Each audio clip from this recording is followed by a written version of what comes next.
Good Monday morning. Lot to tackle here with Illinois in Focus. I'm Greg Bishop. Thanks for being with us each and every weekday morning as we go live here with the Center Square on YouTube. Get the show in its entirety live, or you can watch segments after the fact, get news clips as well from all across the country, and so much more with thecentersquare.com. You can get the newsletter and podcast, not just of this show, but other shows across the country. So connect with us and make that happen. Join the live chat in the mornings. It's a pretty lively bunch. A lot of regulars there. Good morning to Dave, John, AJ, Jeremy. Appreciate you guys. Hopefully you had a good weekend. A lot of sunshine here in central Illinois, where I got a little sore doing a bunch of gardening work and climbing a 24-foot ladder to fix a piece of siding where some birds were trying to nest in there after it got knocked loose from the strong winds we had several weeks ago. So yeah, a lot of busy work. It is that time of the year, but obviously a lot of busy work at the State House as well. Today, no session, but tomorrow, both the House and the Senate coming in will be on the ground and covering all that's going to be happening. And we're in that last part of session where it's going to be week after week after week after week until they pass that budget, which likely is going to be the final thing they approve before wrapping up for the summer. So you're definitely going to want to be with us all throughout, so you stay plugged in as to how much your tax dollars are going to be spent by state government. All right, so we've got several things to tackle today. We'll talk about taxes in particular, property taxes, a lot of conversation about tariffs and the impact on business, but some of the business community at a recent hearing said, we got high property taxes in this state. Plus, we've got a lot of politicking from Governor J.B. Pritzker. He was out this weekend, it looks like in New Hampshire, where he was rallying Democrats, saying that Republicans should not get any rest, ultimately calling for mass protests. So we'll review some of that. But also, as some of you may have predicted, Governor J.B. Pritzker came out on Friday after Senator Dick Durbin announced Wednesday he wasn't going to run for another term for the U.S. Senate. Then Thursday, Juliana Stratton, the lieutenant governor, tosses her hat in the ring, and Governor J.B. Pritzker ultimately endorsed her on Friday. So we'll talk a little bit about all of the politicking that's going on. I know we just had an election, but get ready because 2026 is coming up, especially with the primary for various seats, including governor, coming up in March of 2026. So stay tuned for all of that. And if we're still around during the live show, we will be sure to check out the U.S. Supreme Court order list, which comes out at 8:30 this morning. So we're looking at 25 minutes from now. We may be able to pull up that order list and see if at least one case that I've been tracking is the case Snope out of Maryland, where you've got a gun ban that's been challenged, and a lot of people are still waiting for some kind of certainty in Illinois' gun ban challenge, which we do have briefing dates after having radio silence in that Illinois case for months. So we may actually get to some kind of finality, or whether or not Illinois' case is going to be the one that has to go to the U.S. Supreme Court. So stay tuned. All of that and more here with Illinois in Focus Daily. Again, like, subscribe, hit that notification bell. Wake up with us each and every weekday morning as we break things down for you to consider throughout the day. I'm Greg Bishop. This is the Center Square and Illinois in Focus Daily.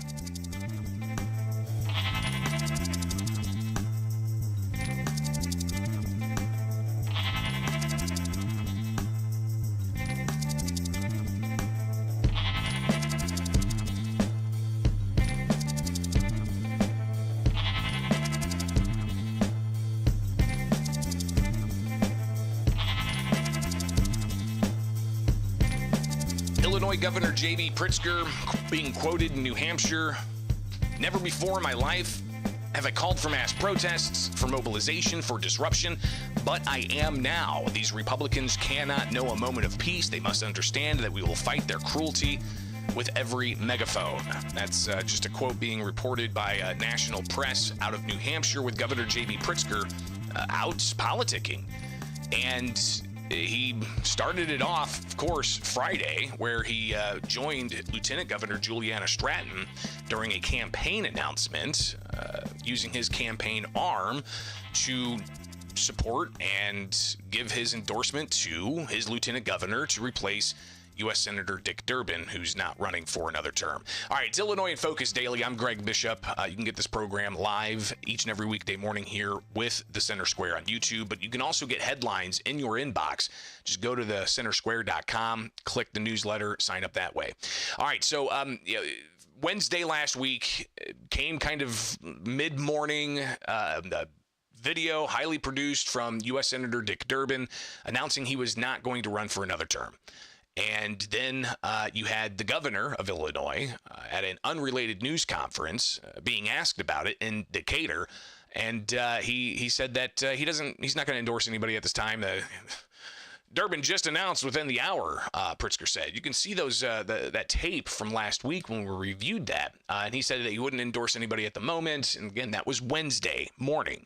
Then Thursday morning, Lieutenant Governor Juliana Stratton released a campaign video to where she said that she is not got the typical job, or background of what a U.S. Senator has, but she says she's the right person to fight Trump in the White House as a U.S. Senator.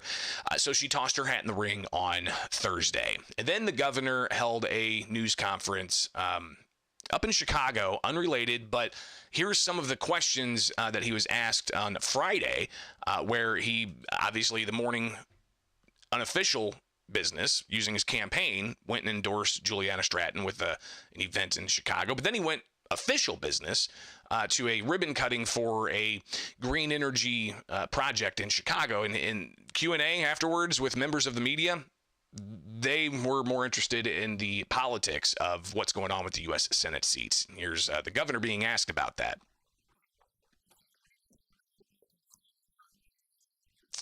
And I'm just now seeing that there might not be audio coming through, so I'm going to combine the channels and make sure that we've got that just so that you guys can actually hear it.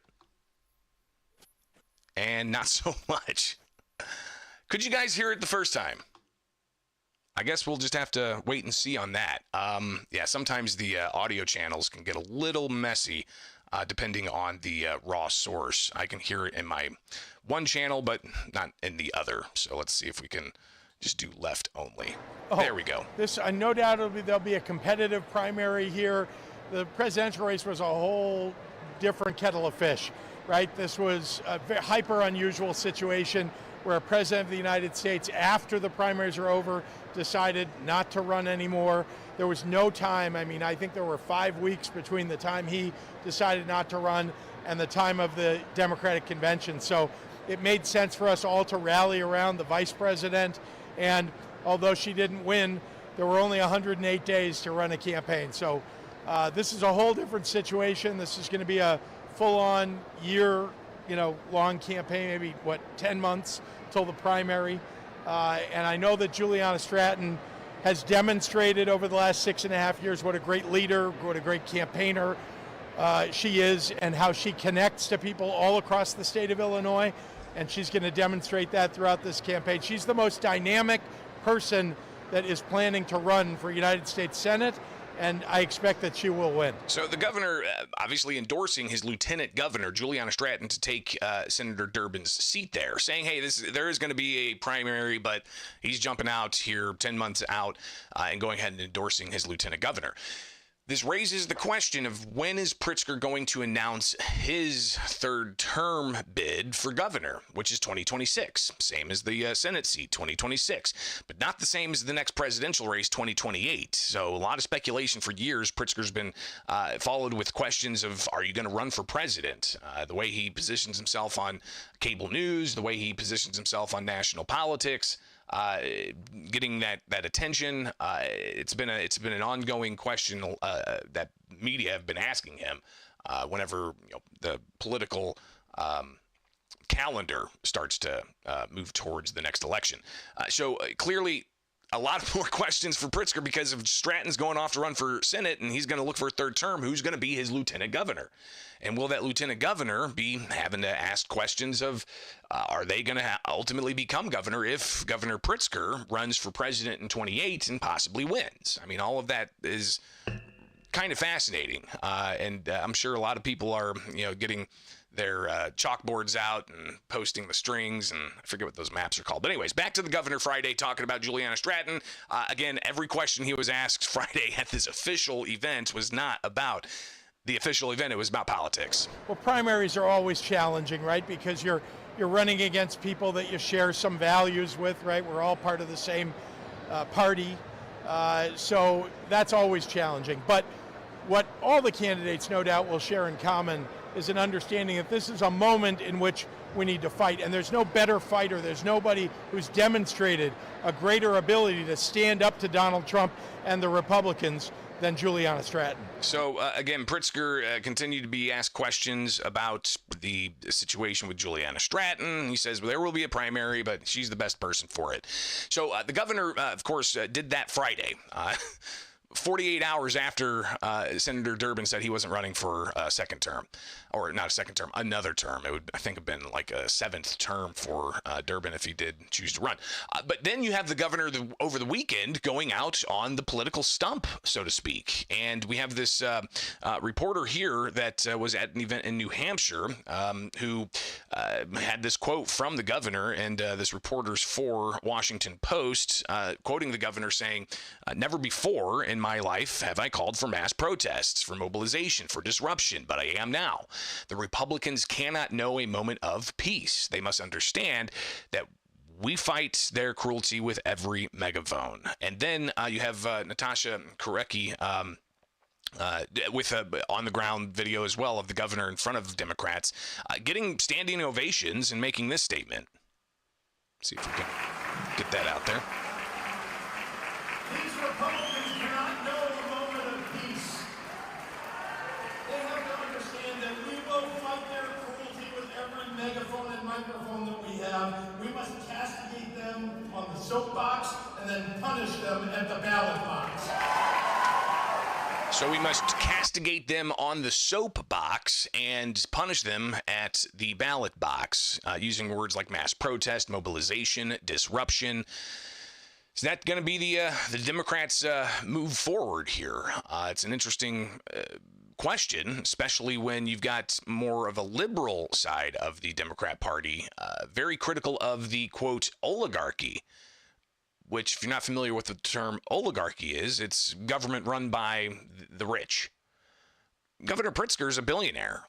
He's a Democrat. How is that going to mix with the more liberal side of things where you've got those pushing back against we don't need an oligarchy? So I think that's something else that the governor is going to have to discuss with reporters if they ask him about the oligarchy situation. It's one of the questions I'll try to get to him when he comes back down to Springfield. But he does have an event today. So I imagine that event today, he's going to be asked about the comments he made in New Hampshire. He's going to be asked about politics and more. So that's going to happen 2:30 this afternoon up in Chicago. He's got an event at the University of Illinois, Chicago. So we'll monitor that and bring you, of course, what he has to say there. So clearly that's something that's going on. But you then have the Illinois Republican Party that has put out a call for people to get Pritzker on the record here and to make him actually go and testify in front of Congress, because the governor has been invited to go and testify in front of Congress. So here is a little bit of a letter that was emailed out. Of course, I'm a member of the media, so I always get all these political messages as well. But Illinois Republican Party saying, hey, if you're proud of your record, you don't hide from questions. You don't dodge accountability. Republicans say you don't run. The Illinois Republican Party putting this out saying that's exactly what Governor J.B. Pritzker is doing right now. Pritzker's been invited to testify before Congress to explain his radical sanctuary policies, the taxpayer burden caused by his immigration agenda, and his refusal to enforce federal election law. His response? Silence. He won't say whether he'll show up or not. That tells you everything you need to know. What's in it for grandstanding on MSNBC? He's there. When it's time for flying to Mexico to bash President Trump, he's all in. But when it's time to testify under oath before Congress, he disappears. So they're calling for people to sign a petition to tell J.B. Pritzker, quote, "Don't be a chicken." And you can go and find that for yourself. Where you might be able to find your political messaging. So you've got that in the mix as well here. A lot of moving pieces. So what's going to happen? I guess we'll be watching. But at the same time, you've got the politics around President Trump very much at the center of this as well. We'll talk about that here with Illinois in Focus Daily. I'm Greg Bishop. Like, subscribe, hit that notification bell. Wake up with us each and every weekday morning as we break things down for you. Get the podcast where you get podcasts uninterrupted. Watch the live show, get the newsletter. It's all with thecentersquare.com.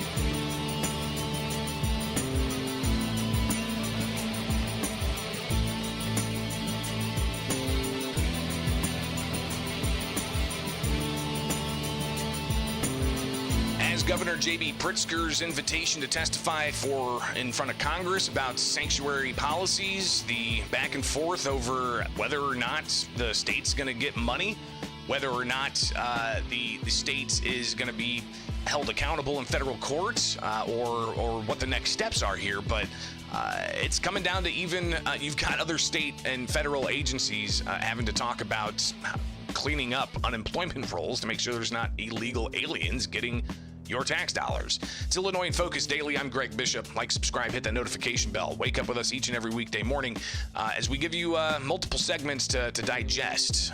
One thing that we did talk about briefly in the last segment is Illinois Republicans. They're actually putting out a call for people to sign a petition telling J.B. Pritzker, quote, "Don't be a chicken."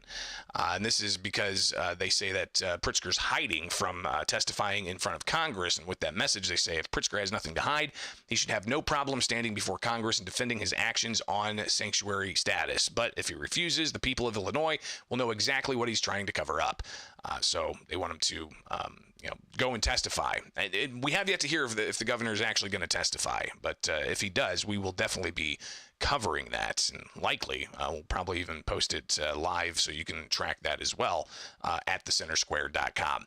So this comes as the governor and the officials out of Cook County, and this is live so you can track that as well at thecentersquare.com. So this comes as the governor and the officials embroiled in a federal lawsuit right now where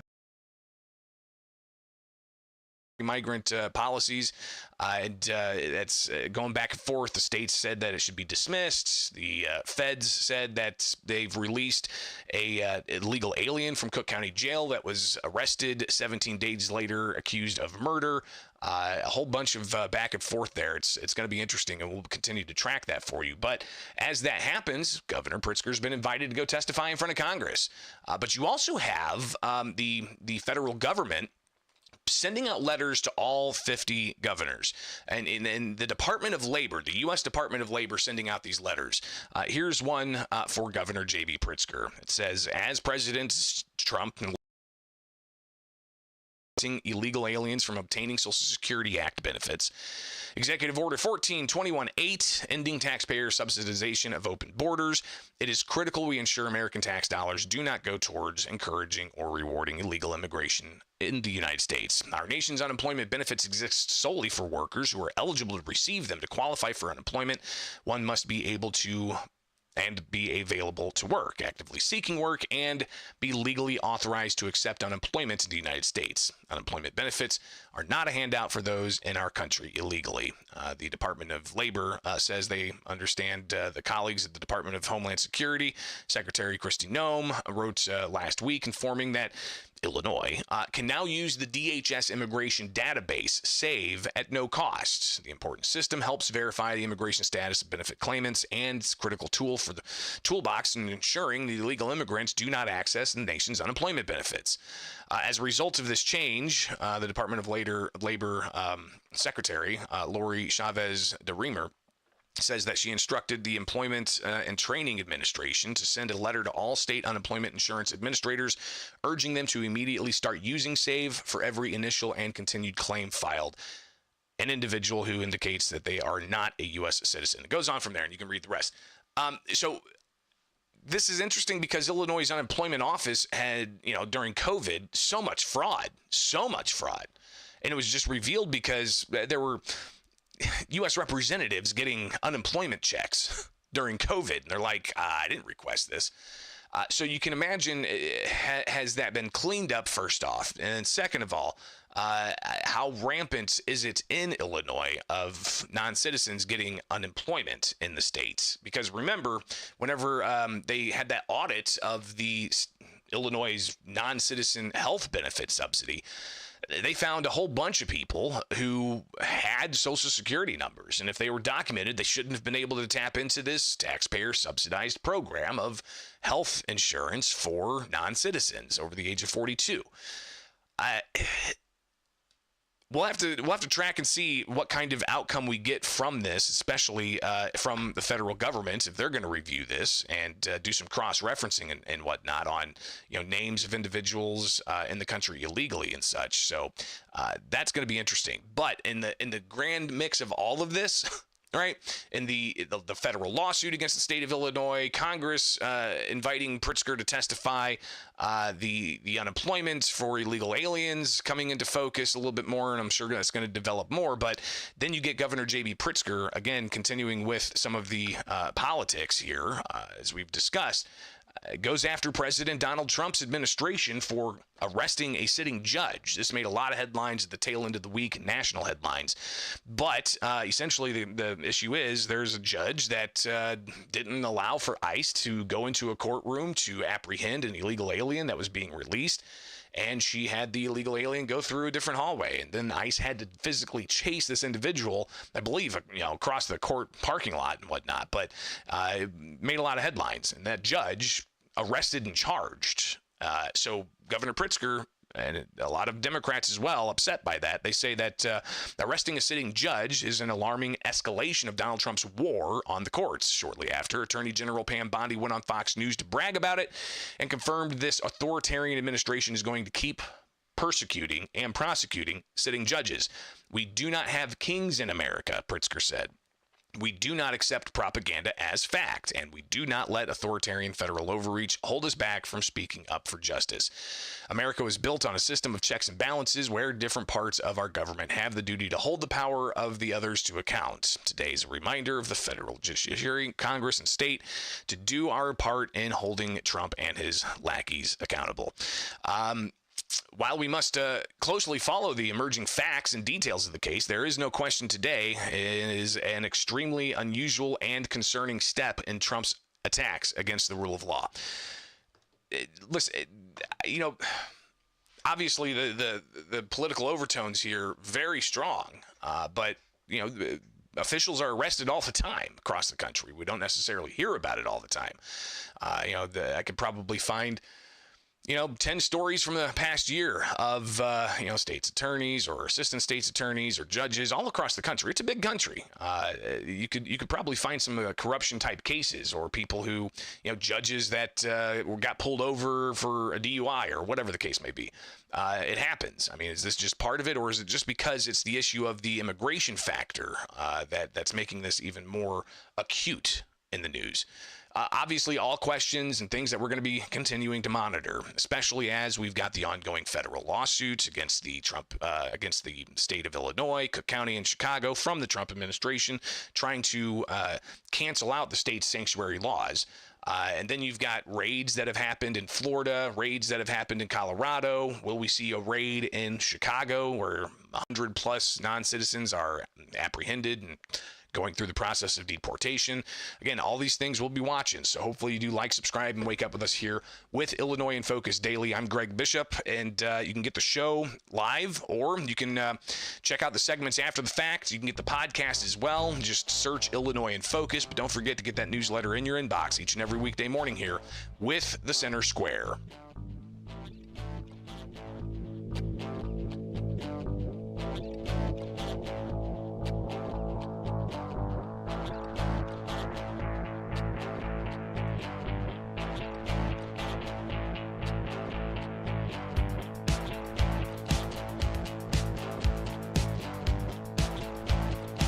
You, if you were in Illinois, you'd be getting taxed to high heaven with no end in sight because they've got all these unfunded liabilities. Same with California, same with New York. It's like being on a roller coaster. It's so bumpy, the roads, they don't take care of the roads. I'm like, where does all this money go? I mean, if I'm paying a $9 toll to go over some bridge and then I end up with these bumpy roads, it's like you get motion sickness on doing it.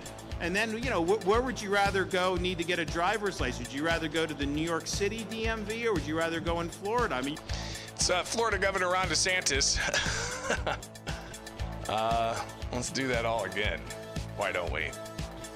Appreciate you guys being here live, by the way. I think, and this is just a little bit of a reprieve, we'll get into this last segment here, but did I figure out the stream? I think we did. I think, guys, everybody, we figured out the stream, right?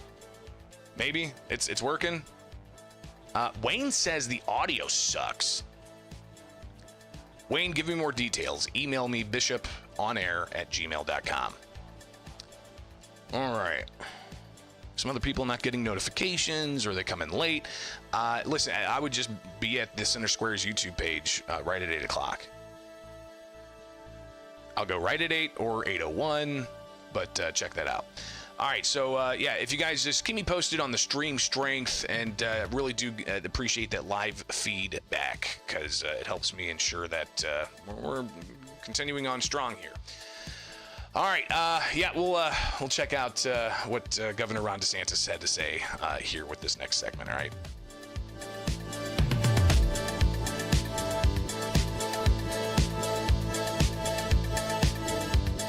If you were in Illinois, you'd be getting taxed to high heaven with no end in sight because they've got all these unfunded liabilities. Same with California, same with New York. It's like being on a roller coaster. It's so bumpy, the roads, they don't take care of the roads. I'm like, where does all this money go?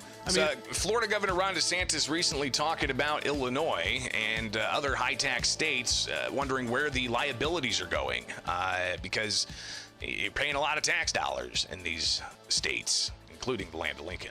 It's Illinois in Focus Daily. I'm Greg Bishop. Wake up with us each and every weekday morning as we break things down for you here on Illinois in Focus with the Center Square. Get that newsletter as well. All right, so looks like audio cuts in and out, they say. Well, that's, again, another reason why we're obviously recording locally, so that we can give you those segments. But you can also get the podcast. Just search Illinois in Focus. Last week, conversation in a House committee. There was a joint committee of revenue and finance and international issues and tourism and the like. And the focus was supposed to be the impacts of Trump's tariffs. Right? Trump's still got tariffs in the conversation ongoing with a lot of different people wondering how many deals are going to come out. Apparently this week is going to be a big week for tariff announcements. Even President Trump has recently been talking about possibly getting rid of the income tax, saying that before 1913, when the income tax was made official in the United States was funded by tariffs. So is the Trump administration looking at possibly getting rid of income taxes, or maybe up to a certain level getting rid of income taxes? Who knows, right? But regardless, the tariff conversation has been one that's kept people really focused on, well, we're concerned we're going to have a lot of costs that are driven up. We're concerned about empty store shelves, especially when it comes to the tariffs battle between China and the United States. And are we going to see China cut off access to raw earth minerals that are needed for the manufacturing process? Obviously, a lot of uncertainty out there, and that was going to be the focus of this House committee hearing in the state of Illinois. But part of it turned into how, yes, tariffs impact businesses. Every business is going to be impacted differently. But there's other factors in the state of Illinois that have been impacting business for years and years and years. Other costs that are already baked in to the state of Illinois.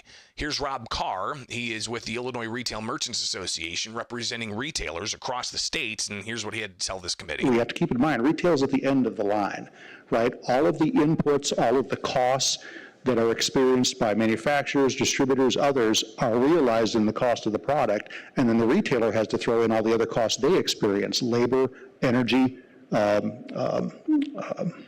property taxes are huge when it comes to retail because of our commercial intensive footprint. So he again talks about the property taxes. That's something that Illinoisans have been seeing go up and up and up and up. In some places, double-digit increases. And where's all that property tax money going? Your local school district's the main driver.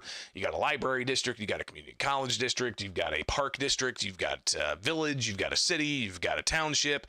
All of these stack on top of each other to add to your property taxes. And then you look at, obviously, how much income tax you're paying going to the state governments, and how the state government's supposed to give local governments a portion of that income tax, but they're not giving their full portion. And it just compounds from there, right? And then you work in, like Carr said, workers' compensation costs, higher in Illinois than it is in other states, including some of our neighboring states. High labor costs in general. Illinois now, it's $15 an hour. In the Chicagoland area, minimum wage is even more. So that's another added cost. Then you get into, again, the property tax situation. More from Rob Carr.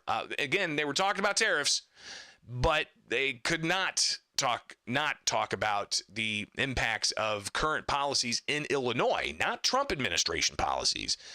Right? These are things that Illinois has had in place for decades and hasn't really addressed. High work comp, high property taxes, and I think when you look at the broad base, I think we have to talk about wage and labor mandates. We certainly have to talk about property taxes, particularly, but not exclusively, in Cook County. It is becoming untenable for commercial and industrial enterprises, as we're seeing a huge shift. So a huge shift in what are the major sectors that are going to be in Chicago, especially when they have to look at, am I going to go to a neighboring state with lower property taxes, or am I going to go to Chicago and pay high property taxes that the General Assembly doesn't necessarily look like they're actually going to address anytime soon? I mean, they did just create a new task force, so maybe that'll do the trick. But we'll watch that, obviously. But Republican State Representative Joe Sosnowski, he's from the Rockford area. He heard Rob Carr and others talking about the cost of doing business. They also had some builders groups there and talking about the price of lumber and Illinois property taxes being exorbitant and how it really hinders the ability to build new housing in Illinois while it's cheaper to do it in other neighboring states. Here's Joe Sosnowski saying, listen, I know we're supposed to be talking about tariffs, but it's clear what other things we're hearing about that Illinois can actually control. I find it, I guess, interesting that you come to testify on the uncertainty of tariffs, which certainly affects your business, but we have huge drivers in your business that are not allowing you to grow, not allowing us to grow, not allowing us to build homes, and I haven't heard a lot of testimony from the folks on that panel in regards to, I don't want to overgeneralize that, but, we're here today talking about tariffs, but, there's a lot of big concerns at the Illinois level, especially being number 2 in property taxes, which I've got to assume hurts your business a heck of a lot more than the uncertainty of a tariff, especially considering, that 10-year framework that you laid out. We've seen a 30% increase. So again, that's a lot of increase in property taxes and other costs that drive businesses.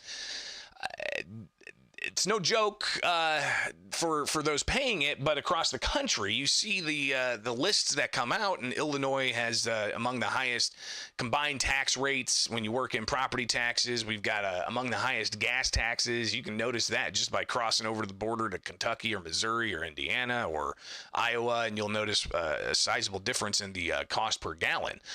But even Florida Governor Ron DeSantis talking about this, clearly I think DeSantis eyeballs eyeballing higher office, but maybe he's going to point to all of these other governors that might be eyeballing towards higher office, including the governor of Illinois, and talk about, well, the status of government in these particular I states. can tell you, if you were in Illinois, you'd be getting taxed to high heaven with no end in sight because they've got all these unfunded liabilities. Same with California, same with New York. It's like being on a roller coaster. It's so bumpy, the roads, like they don't take care of the roads. I'm like, where does all this money go? I mean, if I'm paying a $9 toll to go over some bridge and then I end up with these bumpy roads, it's like you get motion sickness on doing it.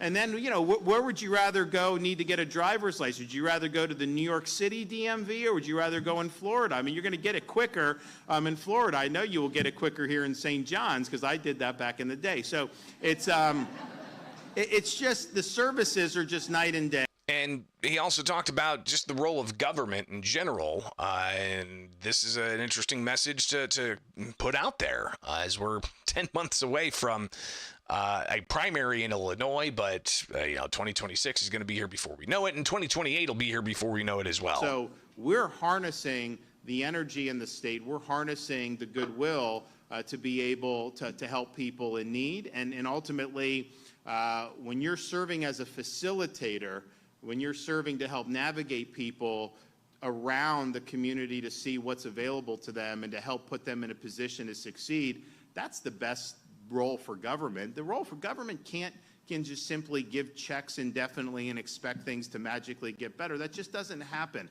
It's been tried. It hasn't worked. Ron DeSantis talking about, all the liabilities that there are, right? Around for a state like Illinois, for a state like California, and the amount of money that they have to pay out.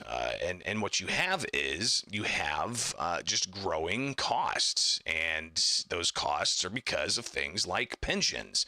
And the Illinois Policy Institute putting out a new report about the top pension benefits going out, investing $1, getting $25 back in retirement benefits. And you can go see this, and they break down the top 50 state pensioners that rake in $8.47 million despite just putting into the system $333,000. So you can see where the liabilities start to get a little off kilter, and then the taxpayers have to continue to pay high property taxes and other taxes to make up for that. So maybe that's a liability that is causing the tax situation in Illinois to be out of control and to be among the highest in the country, according to survey after survey. But do you also have other things that are costing taxpayers, not just state taxpayers, but federal taxpayers are paying for a lot of it, the diversity, equity, and inclusion side of things. And that as well is a liability that taxpayers have to cover, because there's DEI officers who are making six figures in different agencies, and they have all of these resources going to it. Well, with the Trump administration and executive orders that President Donald Trump signed, DEI, I think is a quote from Trump, DEI is dead. So is that going to save some tax dollars? Well, that was a question that was posed at an Illinois House committee hearing about higher education, and you have several people here going back and forth about DEI and what it means from Trump's order on a university like the University of Illinois. If it's a storm, I used to teach atmospheric sciences, we will weather this storm like we've weathered past storms and come out stronger than ever, and we want to be seen that way by our General Assembly partners, frankly. I know we've tap danced around the DEI issues with the Department of Education canceling federal contracts, grants, funding, et cetera. The exact exposure to U of I, I'm just really curious, how much does U of I stand to lose in money? To date, we have seen termination letters and stop work orders accumulating $120 million across the whole system. That means stopping work that was either underway or grants that were not being put forward. That is a serious level of truncation, I would say. So again, $120 million the University of Illinois could be without from DEI being cut off. Or if they don't fix their DEI issues to conform with the Trump orders, then that funding, the federal tax dollars, could be cut off. See what happens. It's Illinois in Focus Daily. Like, subscribe, hit that notification bell. Wake up with us here with Illinois in Focus. Get the newsletter in your inbox, and we'll be back at it tomorrow morning. I'm Greg Bishop. Thanks for being here. Have a great Monday.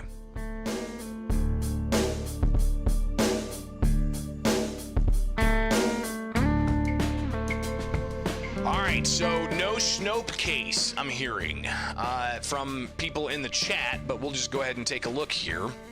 Of course, this is the U.S. Supreme Court conference. And they had Friday. They put the Snopes case out of Maryland, the ban on semi-automatic firearms. They put it in conference weeks ago. I think this is week number 9 or 10? Well, let's take a look at this order list. The order list being whether or not they're going to take a case. We'll watch and do a quick little search here. Snopes, nada, nothing. What's the other one? Ocean? The live chat probably knows that one as well. They're pretty learned in the space of, I'm not seeing that one either. All right, so we wait again, but keep in mind you still have obviously the Illinois case in the appeals courts. That has been given a briefing schedule, and we're going to see that briefing schedule fall in place in the weeks ahead. So we'll be watching and covering that for you here with Illinois in Focus Daily. Because if they don't take Snopes from the U.S. Supreme Court, they may wait for Illinois' case, which has a pretty strong record in the district court. Right now in the appeals court, whichever way it goes in the appeals court, likely it's going to go to the U.S. Supreme Court. So will Illinois' case be the one? Stay with us. It's Illinois in Focus Daily. I'm Greg Bishop. Got to get out of here. Appreciate you guys on this Monday morning taking part, and we'll be back at it tomorrow. Have a great Monday.